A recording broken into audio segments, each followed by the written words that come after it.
ओम तुलसीदासाय नमः। ओम वाल्मीकाय नमः। ओम गौरीपतये नमः। ओम श्री सपत्नीकाय लक्ष्मणाय नमः। ओम श्री सपत्नीकाय शत्रुघ्नाय नमः। ओम श्री सपत्नीकाय भरताय नमः। ओम हनुमते नमः। दोहा संख्या 36 की पहली चौपाई। सनकादिक विधि लोक सिधाए, भ्रातन राम चरण सिर नाये। पूछत प्रभु ही सकल सकुचाहि, चितवहि सब मारुत सुत पाहि। सनकादि मुनि ब्रह्मलोक को चले गए। तब भाइयों ने श्री राम जी के चरणों में सिर नवाया। सब भाई प्रभु से पूछते सकुचाते हैं, संकोच करते हैं, इसीलिए सब हनुमान जी की ओर देख रहे हैं कि हनुमान जी ही कुछ कहें। सुन चाहि प्रभु मुख कै बानी, जो सुनि होई सकल भ्रम हानि। अंतर जामी प्रभु सब जाना, बूझत कहूँ काह हनुमाना।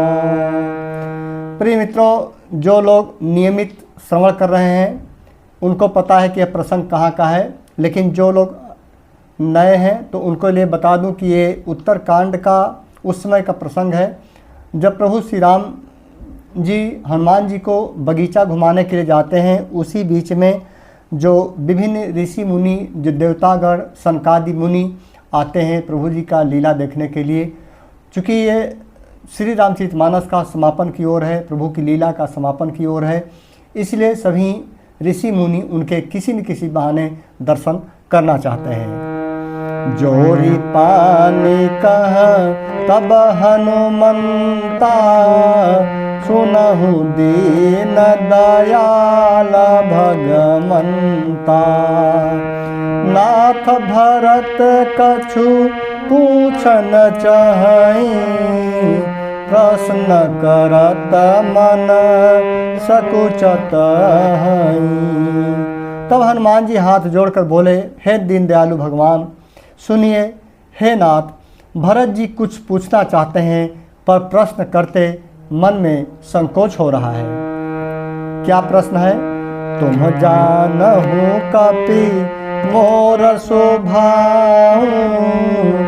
प्रभु जी हनुमान जी से कहते हैं, तुम जानहु कपि मोर स्वभाव, भरत ही मोहि कछु अंतर काऊ।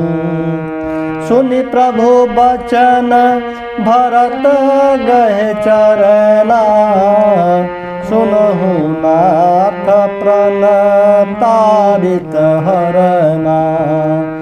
सीताराम चरण रति मोरे, अनुदिन बढ़ऊ अनुग्रह तोरे।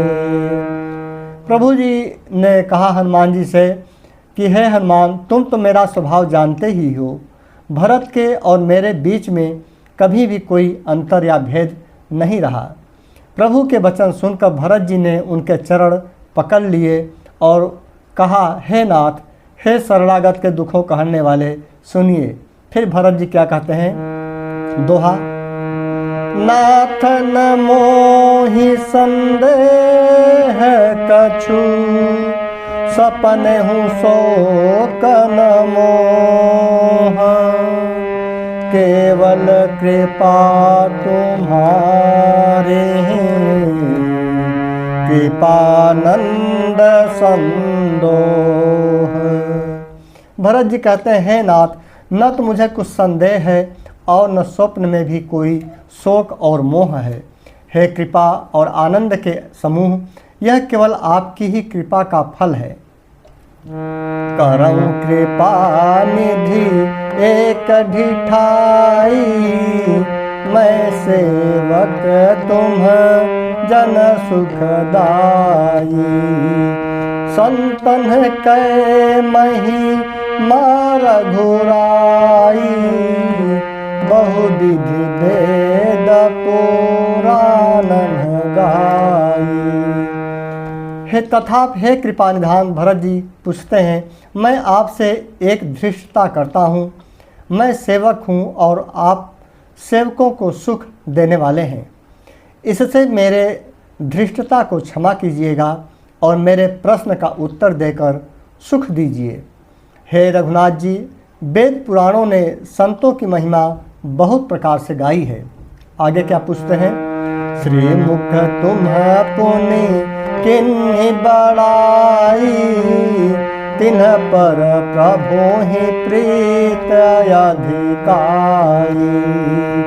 सुना चाहूँ प्रभु तिन्ह कर लक्षण, कृपा सिंधु गुण ज्ञान विचक्षण। आपने भी, भरत जी कहते हैं आपने भी अपने श्रीमुख से उनकी बहुत बड़ाई की है और उन पर अर्थात आपका प्रभु भी बहुत है। हे प्रभु, मैं उनके लक्षण सुनना चाहता हूँ। आप कृपा के समुद्र हैं और गुण तथा ज्ञान में अत्यंत निपुण हैं। देखिए लक्षण क्या बतलाते हैं, ये चौपाई में आगे श्रवण करने को मिलेगा। संत या संत भेद बिलगाई, यहाँ संत और असंत का भेद बतलाया जा रहा है। संत या संत भेद बिलगाई, प्रणत पाल मोहि कहूँ बुझाई। संतन के लक्षण सुनु भ्राता, अगणित श्रुति पुराण विख्याता। देखिए यहाँ संत और असंत के लक्षण पूछ रहे हैं भरत जी और कहते हैं, हे शरणागत का पालन करने वाले, संत और असंत के भेद अलग अलग करके मुझको समझा कर कहिए। श्री राम जी ने कहा, हे भाई, संतों के लक्षण अर्थात गुण असंख्य हैं, जो वेद और पुराणों में भी प्रसिद्ध हैं। आगे क्या कहते हैं? संत असंत ही कैसी करनी, जिनको ठार चंदन आचरनी। काटई पर सुमलय सुनु भाई, निज गुण देई सुगंध बसाई। सीताराम चरण रति मोरे, अनुदिन बढ़ऊ अनुग्रह तोरे। सीताराम चरण रति मोरे, अनुदिन बढ़ऊ अनुग्रह तोरे। सीताराम चरण रति मोरे, अनुदिन बढ़ऊ अनुग्रह तोरे। संत और असंत, संत और असंतों की करनी ऐसी है जैसे कुल्हाड़ी और चंदन का आचरण होता है। देखिए संत और असंत में प्रभु जी क्या लक्षण बतलाते हैं कि संत और असंतों की करनी ऐसी ही है जैसे कुल्हाड़ी और चंदन का आचरण होता है। हे भाई सुनो, कुल्हाड़ी चंदन को काटती है अर्थात क्योंकि उसका स्वभाव या काम ही वृक्षों को काटना है, किंतु चंदन अपने स्वभाववश अपने गुण देकर उसे काटने वाली कुल्हाड़ी को सुगंध से सुवासित कर देता है। अर्थात जो कुल्हाड़ी चंदन के पेड़ को काटती है उस कुल्हाड़ी को भी, हालांकि कुल्हाड़ी उसे स्वयं काट रही है, फिर भी उस कुल्हाड़ी को भी वह सुगंधित कर देता है। अर्थात संत और असंत का ऐसा लक्षण है कि संत को जो व्यक्ति एक तरह से यदि परिभाषिक रूप में या व्यवहारिक भाषा में हम लोग कहें कि जो व्यक्ति संतों को गाली देता है, गलौज देता है, संतों की महिमा को कटाक्ष करता है उनकी महिमा पर, संत उस कटाक्ष करने वाले, उस दोषारोपण करने वाले व्यक्ति के संबंध में भी सुविचार रखता है और उसे सुधारने का प्रयास करता है अपने सुगंध के द्वारा। ताते सुरसी सन चढ़त जगबल्लभ श्रीखंड, अनल दाहि पीटत घनहि परशु बदन यह दंड। इसी गुण के कारण चंदन और देवताओं के सिरों पर चढ़ता है और जगत का प्रिय हो जाता है।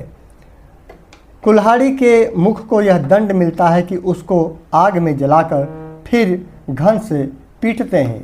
तो प्रभु जी सबके लिए उसी के हिसाब से दंड की भी व्यवस्था कर रखे हैं। विषय अलंपट शील गुना कर, पर दुख सुख सुख देखे पर। विषय अलंपट शील गुना कर, पर दुख सुख सुख देखे पर।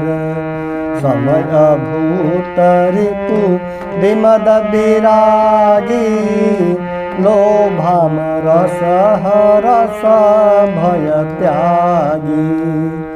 प्रिय मित्रों, संत और असंत का कितना सरल शब्दों में यहाँ पर अर्थ बताया गया है। प्रभु जी ने कहा है और महाकवि तुलसीदास जी ने उनके वाणी को कितना सरल शब्दों में बता दिया है कि कैसे लक्षण होने चाहिए। संतों को अपना कार्य करना चाहिए, न कि किसी पर दोषारोपण करना चाहिए, न कि किसी की कमियां निकालनी चाहिए। ज्ञान का प्रकाश करना चाहिए। आचरण, व्यवहार, सहनशीलता, धैर्यता, ये सब संतों के लक्षण हैं और यही लोगों को देना चाहिए। आज कुछ संत महात्मा जो दूसरे पर अहंकार के वश, किसी को ज्ञान का अहंकार है, किसी को भक्ति का अहंकार है, तो किसी को गरिमा पद प्रतिष्ठा का अहंकार है। तो ऐसे संत महात्माओं को श्री रामचरितमानस की यह चौपाई उत्तरकांड की अवश्य श्रवण करनी चाहिए, जिससे कि अपने संत स्वभाव में सुधार कर सकें। संत विषयों में लंपट लिप्त नहीं होते, किसी भी विषय में शील और सद्गुणों की खान होते हैं संत। उन्हें पराया दुख देखकर दुख और सुख देखकर सुख होता है। वे सब में सर्वत्र सब समय समता रखते हैं, समभाव रखते हैं। उनके मन कोई उनका शत्रु नहीं है। वे मद से रहित और वैराग्यवान होते हैं तथा लोभ, क्रोध, हर्ष और भय का त्याग किए हुए रहते हैं। अब देखिए यहाँ पर लोभ भी आजकल के संतों में, बहुत से संतों में लोभ भी है। बहुत से लोग संत पैसा इकट्ठा करने के फेर में इधर उधर पड़े रहते हैं। किस तरह से पैसा इकट्ठा किया जाए, कितना आश्रम का विस्तार किया जाए। तो बहुत से कोई वाणी कटु शब्द कोई बोल देता है संत को तो क्रोधित हो जाते हैं। तो इन सब चीज़ों का बहुत अब समावेश हो गया है और इसीलिए श्री रामचरितमानस का न केवल दोहा चौपाई पढ़ना चाहिए बल्कि उसके अर्थ और भाव को भी समझना चाहिए। यह बहुत ही आवश्यक है। यह जो अर्थ के साथ में हम लोग श्री रामचरितमानस का जो परंपरा है पढ़ने का, वो हम लोग खोते जा रहे हैं। इसीलिए श्री रामचरितमानस की चौपाइयों का अर्थ और भाव नहीं समझ में आता और केवल सुंदरकांड का पाठ हम लोग करते तो हैं लेकिन भाव और आचरण को धारण नहीं करते। इसलिए जो है कि हम लोगों का जो मन है, हृदय है, वह शुद्ध नहीं हो पाता है और मन में तरह तरह की बातें आती रहती हैं। इसीलिए संत महात्माओं को भी शामिल इसमें करता हूँ कि जो लोग भी इस तरह का व्यवहार करते हैं एक दूसरे के प्रति, वे गलत हैं। और सभी संत महात्माओं को सनातन धर्म के प्रचार प्रसार के लिए निस्वार्थ भाव से, सहनशीलता भाव से, धैर्यतापूर्वक और शुद्ध आचरण भाव से प्रयास करना चाहिए और निरंतर प्रभु की सेवा में लगे रहना चाहिए। कोमल चित दीनन पर दाया, मन बच क्रम मम भगतिया माया। सब ही मान प्रद आपु अमानी, भरत प्राण सम मम ते प्राणी।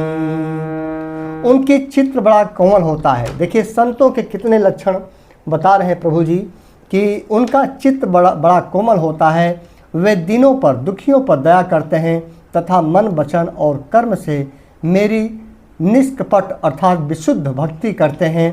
सबको सम्मान देते हैं पर स्वयं मान रहित होते हैं अर्थात मान सम्मान की आकांक्षा नहीं करते।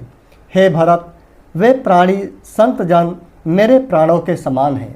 संतों को मान सम्मान की आकांक्षा किसी से नहीं करनी चाहिए। संतों को अपना स्वभाव के अनुसार केवल ज्ञान का प्रचार प्रसार करते रहना चाहिए, सनातन धर्म का प्रचार करना चाहिए, प्रभु का स्मरण करना चाहिए, न कि अपने मान सम्मान की प्रतिष्ठा के लिए वह प्रयास करनी चाहिए। विगत काम मम परायण, शांति विरति विनति मुदितायन। शीतलता सरलता मयत्री। देखिए संतों के कितना गुण बता रहे हैं। शीतलता सरलता मयत्री, द्विज पद प्रीत धर्म जनयत्री। प्रभु जी किसी न किसी को माध्यम बना करके मानव के लिए, मानव कल्याण के लिए हर तरह का ज्ञान श्री रामचरितमानस के माध्यम से और श्रीमद् भगवत गीता के माध्यम से दे गए हैं। श्रीमद् भगवत गीता में अर्जुन को निमित्त बना करके और श्री रामचरितमानस में कई पात्रों को अलग अलग जगहों पर प्रैक्टिकल रूप में अलग अलग जगहों पर अलग अलग पात्र बना करके संपूर्ण ज्ञान को दिया गया है।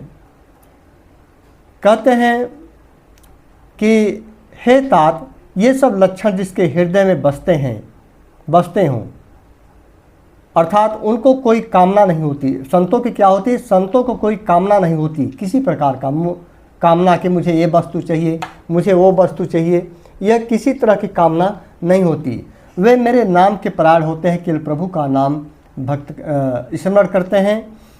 शांति, वैराग्य, विनय और प्रसन्नता उनके घर होते हैं। उनमें शीतलता होती है, सरलता होती है, सबके प्रति मित्र भाव होता है और ब्राह्मण के चरणों में प्रीत होती है जो धर्मों को उत्पन्न करने वाली होती है। इतने गुणों का जो भंडार जिसके हृदय में हो वही संत और महात्मा होते हैं। बहुत से लोग मित्रों कहते हैं मुझसे कि आपके वीडियो को देखने वाला कोई नहीं होता, केवल 100-50 लोग देखते हैं। लेकिन मित्रों मेरा वह उद्देश्य नहीं है। बस यदि 2 लोग भी श्रवण करेंगे, 4 लोग भी श्रवण करेंगे तो भी कोई बात नहीं। सनातन धर्म का प्रचार प्रसार करना अपना कर्तव्य है, उसे करता रहना चाहिए। और इसी बहाने प्रभु श्री राम जी की स्मरण होता है और हनुमान जी समस्त अभी भी कलयुग में विराजमान हैं और हनुमान जी की नज़र सब पे बनी रहती है। और यदि आप श्री रामचरितमानस का श्रवण करते हैं, अपने आचरण व्यवहार में सुधार लाते हैं और श्री रामचरितमानस के अनुसार अपने जीवन को व्यतीत करते हैं तो हनुमान जी की विशेष कृपा इस कलयुग में आप पर बनी रहेगी। है सब लक्षण बसहि जासुर, जानहु तात संत संततपुर। समदम नियम नीत नहीं डोलहि, परुष बचन कबहु नहीं बोलहि। सीताराम चरण रति मोरे, अनुदिन बढ़ऊ अनुग्रह तोरे। हे तात, प्रभु जी भरत जी से कहते हैं कि हे तात, ये सब लक्षण जिसके हृदय में बसते हों उसको सदा सच्चा संत जानना चाहिए, जो सम अर्थात मन के निग्रह, दम अर्थात इंद्रियों के निग्रह, नियम और नीति से कभी विचलित नहीं होते और मुख से कभी कठोर वचन नहीं बोलते, वही सच्चे संत होते हैं। दोहा संख्या 38। निंदाय स्तुति उभय सम, ममता मम पद कंज, ते सज्जन मम प्राण प्रिय, गुण मंदिर सुख पुंज। जिन्होंने निंदा और स्तुति अर्थात बड़ाई दोनों समान है, जिनके हृदय में जिनके लिए निंदा भी और बड़ाई भी दोनों ही जिसके लिए समान है, और मेरे चरणों में जिनकी ममता है, वे गुणों के धाम हैं और सुख की रास संत जन मुझे प्राणों से भी प्रिय होते हैं। ऐसे लोग मतलब जो लोग, देखिए क्या होता है कि बहुत से लोग आज भी संत लोग हैं जो एक दूसरे की निंदा करते हैं। अभी आप लोगों ने टीवी चैनलों पर भी देखा होगा कि एक संत दूसरे संत की निंदा करते हैं, लेकिन एक ऐसा भी संत है जो किसी के निंदा का भी जवाब नहीं देता, न कोई उस पर प्रभाव पड़ता है। वही सच्चा संत होता है मित्रों। निंदा करने वाले बहुत हैं, लेकिन उस पर सफाई भी नहीं देते हैं और सहज ही मुस्कुराते हुए उसे सहन कर जाते हैं। वही सच्चा संत होते हैं। आप लोगों ने अक्सर चैनलों पर आजकल ये सब एक तरह से परंपरा होती जा रही है कि अपनी अहंकार बस, ज्ञान के अहंकार बस, या किसी को भक्ति के अहंकार के कारण और किसी को जो प्रतिष्ठा हो गई है, बड़े संत हो गए हैं, तो उसके पा करके एक दूसरे की बुराई करने लगते हैं। सुनहु असंतन के रसुभाऊ, भूलेहु संगत करे अनकाऊ, तिनकर संग सदा दुखदाई, जिन कपिलहि घालाई हरहाई। अब असंत के लक्षण देखिए अब बताने जा रहे हैं कि अब असंतों अर्थात दुष्टों का स्वभाव सुनो। कभी भूल कर भी उनकी संगति नहीं करनी चाहिए। उनका संग सदा दुख देने वाला होता है। जैसे हरहाई अर्थात बुरी जात की गाय कपिला सीधी और दुधार गाय को अपने संग से नष्ट कर डालती है। गाय का यहाँ उदाहरण दे रहे हैं प्रभु जी। खनन हृदयायति ताप विशेषी, जरहि सदा पर संपत्ति देखी, जह कहूँ निंदा सुनहि पराई, हरसहि मनहु परिनिधि पाई। दुष्टों के हृदय में बहुत अधिक संताप रहता है। वे पराई संपत्ति सुख देखकर सदा जलते रहते हैं। वे जहाँ कहीं दूसरे की निंदा सुनते हैं वहाँ ऐसे हर्षित होते हैं अर्थात आनंदित होते हैं मानो रास्ते में बड़ी निधि अर्थात खजाना पा गए हों। जब देखिए असंत क्या होते हैं, जब दूसरे की निंदा श्रवण करते हैं तो उनको आनंद मिलता है दूसरे की निंदा को श्रवण करते हुए। आगे कहते हैं काम क्रोध मद लोभ परायण, निर्दय कपटि कुटिल मलायन, बयरुआ कारण सब कहूँ सो, जो कर हित अनहित ताहू सो। और क्या है लक्षण? वे काम क्रोध मद और लोभ के परायण उसके अनुकूल हो जाते हैं। उनकी विचारधारा ही बदल जाती है, उसी के अनुकूल वो विचारधारा से चलने लगते हैं। निर्दयी कपटी कुटिल और पापों के उनके घर होते हैं। वे बिना ही कारण सब किसी से बैर किया करते हैं। जो भलाई करता है उसके साथ भी बुराई करते हैं। झूठ ही लेना झूठ ही देना, झूठ ही भोजन झूठ चबेला, बोल ही मधुर बचन जिने मोरा, खाई महायही हृदय कठोरा। सीताराम चरण रति मोरे, अनुदिन बढ़ऊं अनुग्रह तोरे। उनका स्वभाव कैसा होता है? उनका झूठा ही लेना और झूठा ही देना होता है, झूठा ही भोजन होता है और झूठा ही चबेना होता है। अर्थात वे लेने देने के व्यवहार में झूठ का आश्रय लेकर दूसरों का हक मार लेते हैं, अथवा झूठी डींग हाका करते हैं कि हमने लाखों रुपए ले लिए, करोड़ों का दान कर दिया, और इसी प्रकार जाते हैं और कहते हैं हमें बढ़िया भोजन से वैराग्य है इत्यादि। मतलब यह कि वे सभी बातों में झूठ ही बोला करते हैं। जैसे मोर बहुत मीठा बोलता है, परंतु उसका हृदय ऐसा कठोर होता है कि वह महान विषैले सांपों को भी खा जाता है, वैसे ही वे भी ऊपर से मीठे वचन बोलते हैं, परंतु हृदय के बड़े ही निर्दयी होते हैं।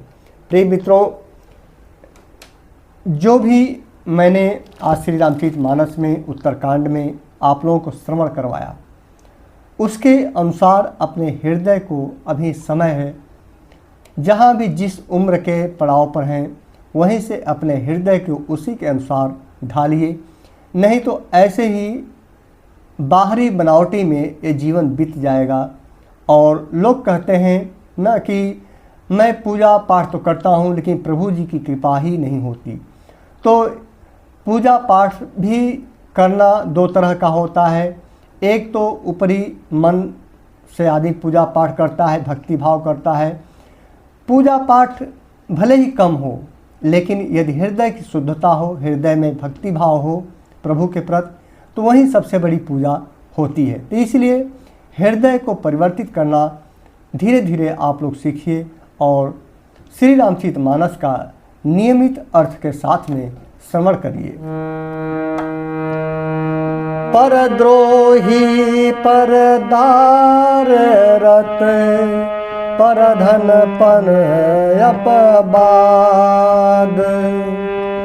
परद्रोही परदार रत, परधन पर अपबाद।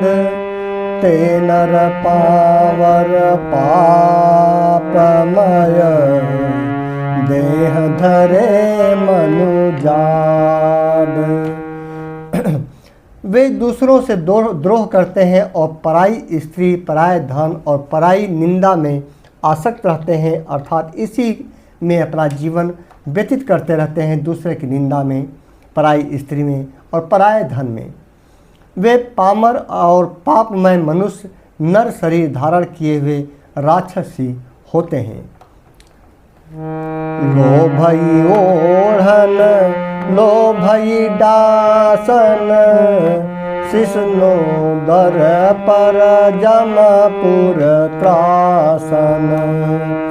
काहू की जाऊं सुनहि बड़ाई, श्वास ले जनु जोड़ी आई। लोभ ही उनका ओढ़ना होता है और लोभ ही उनका बिछौना होता है, अर्थात लोभ से ही वे सदा घिरे रहते हैं। वे पशुओं के समान आहार और मैथुन के ही परायण होते हैं। उन्हें यमपुर का भय नहीं लगता। यदि किसी की बड़ाई सुन पाते हैं तो वे ऐसी दुख भरी सांस लेते हैं मानो उन्हें जुड़ी आ गई हो। अर्थात बाहरी स्वभाव से तो वे दुखी महसूस करते हैं, लेकिन भीतर ही भीतर उनको आनंदित और हर्षित भाव महसूस होता है। जब काहू कै देखहि विपत्ति, सुखी भये मानहु जग नृपति। स्वार्थ रत परिवार विरोधी, लंपट काम लोभयति क्रोधी।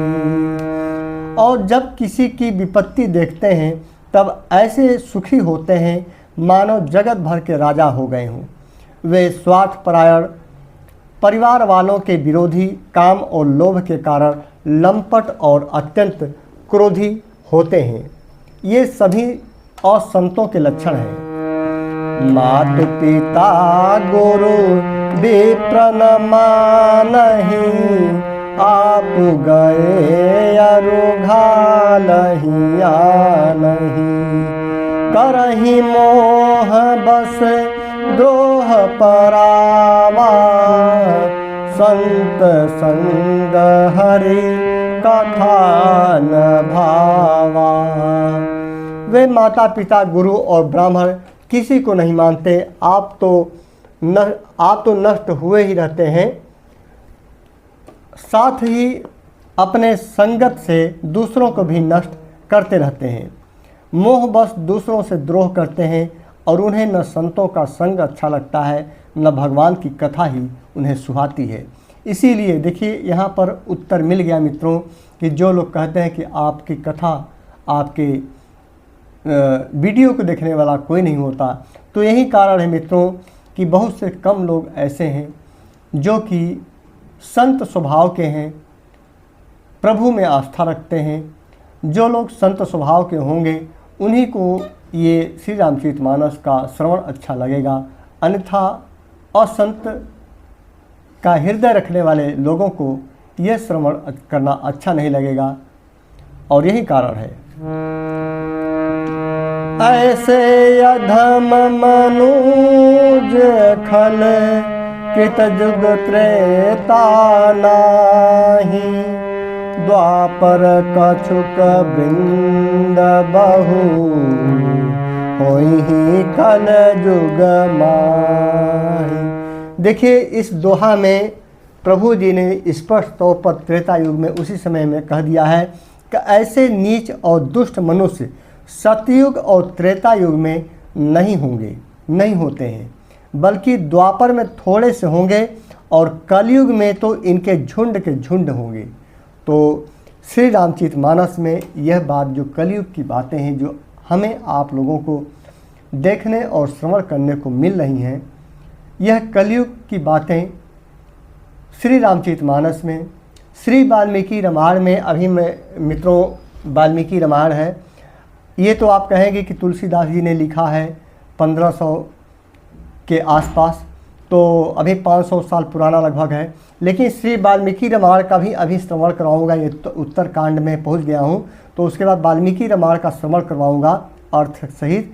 तो भी उसमें यही बात, ये चीज़ आप पाएंगे कि उसी समय वाल्मीकि जी ने लिख दिया था कि कलयुग में असंत स्वभाव के लोग ज़्यादा होंगे और जो प्रभु की लीला का श्रवण करने वाला बहुत कम लोग होंगे, अर्थात संत स्वभाव के व्यक्ति बहुत कम होंगे। मित्रों, जो लोग भी श्री रामचरितमानस का श्रवण हृदयपूर्वक कर रहे हैं उनको मेरा सत सत प्रणाम है, क्योंकि वे प्रभु के परम भक्त हैं और प्रभु के संत के हृदय रखने वाले हैं, संत हृदय। तो जो श्रवण करते हैं संत हृदय के व्यक्ति होंगे और ऐसे लोगों को मेरा प्रणाम है। आज उत्तरकांड का दोहा संख्या 40 संपन्न होता है। अगले कड़ी में 41 दोहा से 45 दोहा का श्रवण करवाऊँगा। जय श्री राम।